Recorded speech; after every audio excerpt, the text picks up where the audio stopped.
CNBC-TV18 Weekender. Welcome back. You're watching CNBC-TV18 Weekender. Rahil, thank you so much for taking me out on a drive in this luxurious Audi A8. Now, you know, for you, the love for car comes with the job, but that's not the only thing that gives you a kick. You're a great, huge football enthusiast. Tell me about how did the love for football come, and what team is your favorite? Actually, from the early stages. So my father, my brother and I, we used to watch matches, and since my childhood, I was a supporter of Cologne.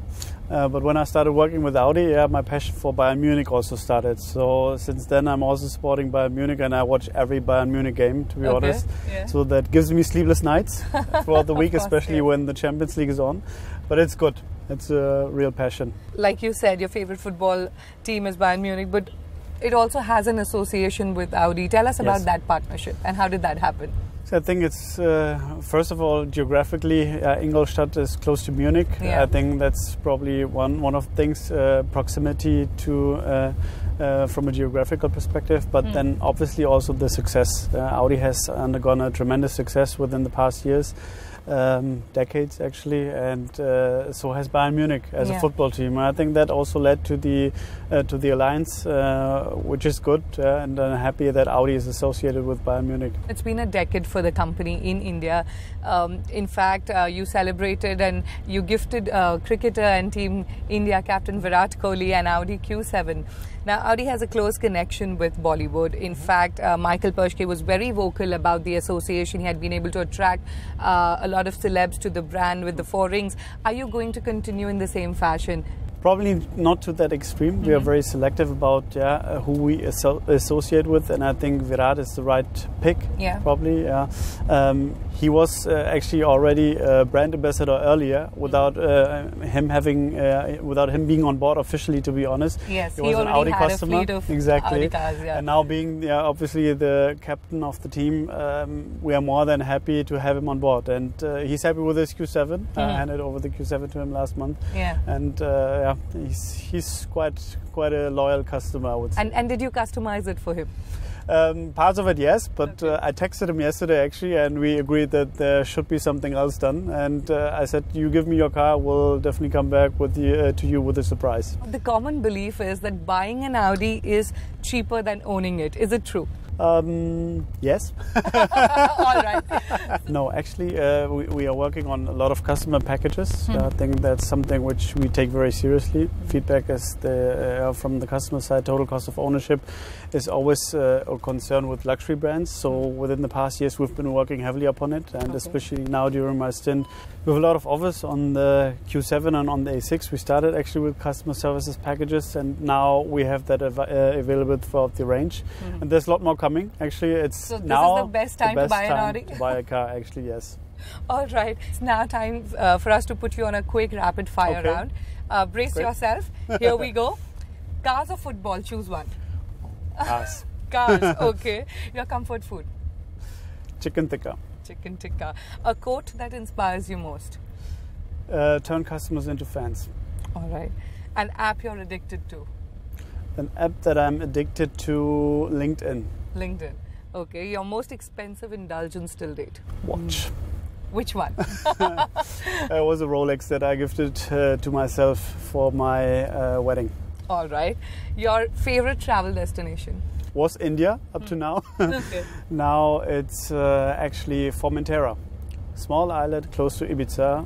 Very nice. I know you went to Aston Martin, but if not Audi, where? If not Audi, then fashion industry. Really? Yes. And where? Exactly what? Probably, I love fashion in general.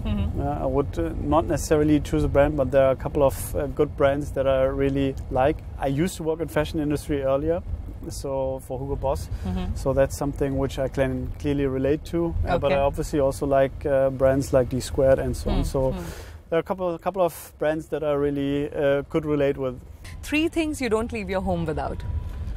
My mobile phone, my wedding ring. Okay, that's important.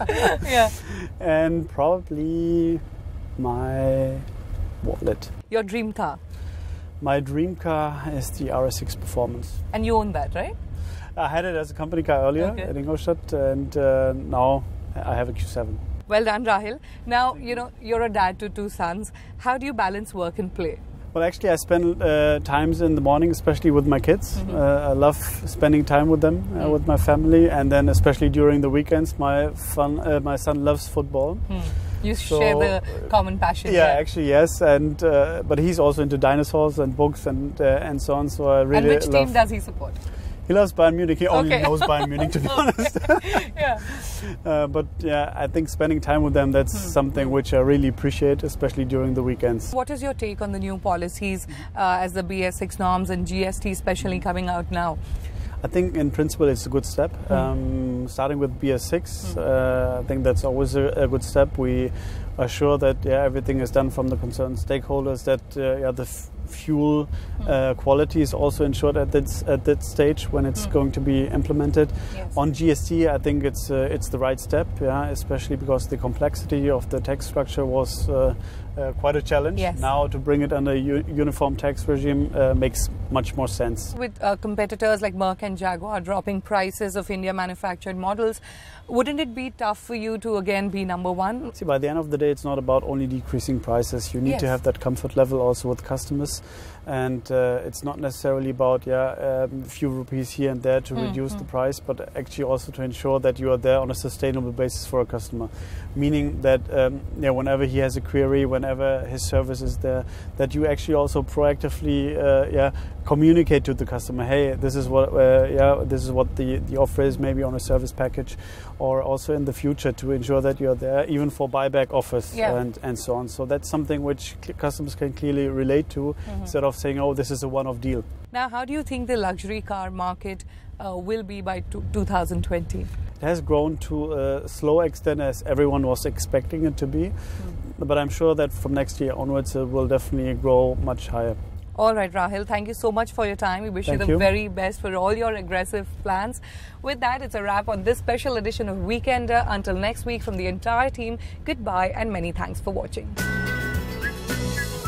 CNBC-TV18 Weekender.